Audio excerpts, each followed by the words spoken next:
বন্ধুরা, থোড়ের রেসিপি প্রত্যেকের বাড়িতে হয়ে থাকে। আজ আমি থোড়ের রেসিপি একটু অন্যরকমভাবে আপনাদের সাথে শেয়ার করছি। খেতে দারুণ লাগে বড়ি দিয়ে থোড় রেসিপিটা। অবশ্যই ভিডিওটা সম্পূর্ণ দেখতে হবে। নিয়েছি থোড়, কেটে সেদ্ধ করে নিয়ে নিলাম। এবার নিয়েছি বিউলি ডালের বড়ি। বিউলি ডালের বড়িটাকে এবার ভালো করে আমি ভেজে নেব। তার জন্য কড়াইয়ে সর্ষের তেল দিয়ে দিয়েছি। বড়িটাকে দিয়ে বড়িটাকে লাল করে ভেজে তুলে নেব।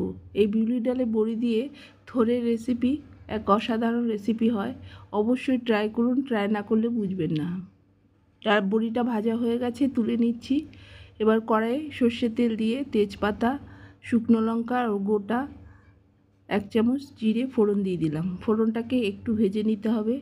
ফোড়নটা ভাজা হয়ে যাওয়ার পরে এখন লম্বা লম্বা করে কেটে নেওয়া আলুটা দিয়ে দিচ্ছি। যেহেতু থোড়টা লম্বা করে কেটে নিয়েছি, তাই আলুটাও লম্বা করে কেটে নিয়েছি।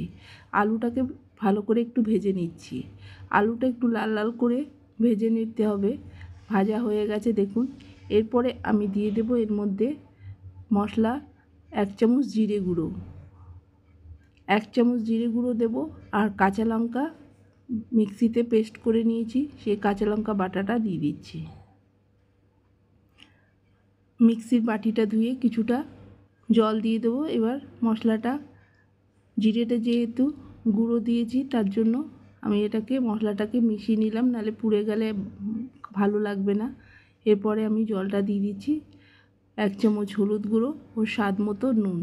যেহেতু নুনটা আমি একটু কম দিচ্ছি, আমি থোড়টাতে নুন দিয়ে সেদ্ধ করেছিলাম বলে আমি নুনের পরিমাণটা একটু কম দিচ্ছি। দিয়ে ভালো করে মশলাটাকে ঢেকে ঢেকে কষিয়ে নিতে হবে। খুব কম মশলা দিয়ে এই রেসিপিটা খেতে দারুণ। অবশ্যই ট্রাই করুন। মশলাটাকে বারে বারে একটু করে দেখে নিতে হবে, আর দরকার হলে সামান্য একটু জল দিয়ে দিয়ে কষিয়ে নিতে হবে।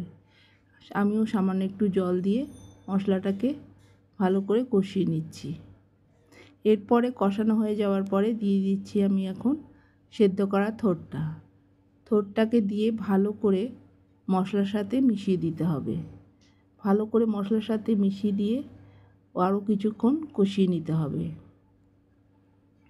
খুবই কম সময়ের মধ্যে এই রেসিপিটা খেতে দারুণ লাগে গরম ভাত দিয়ে। এই গরমকালে একঘেয়েমি আলু পটলের তরকারি খেতে ভালো লাগে না। এরকমভাবে থোড়ের রেসিপি আপনারা বানিয়ে খেতে পারেন। খেয়ে দেখুন কতটা ভালো লাগে, আমাকে কমেন্টে জানাবেন। ভালো করে থোড়টা দেওয়ার পরে ভালো করে ঢেকে ঢেকে কষিয়ে নিচ্ছি। এরপরে আমি দিয়ে দেবো এতে সামান্য একটু জল। যে ঢাকনা খুলে আমি আর একটু কষিয়ে নিলাম। এবার দিয়ে দিলাম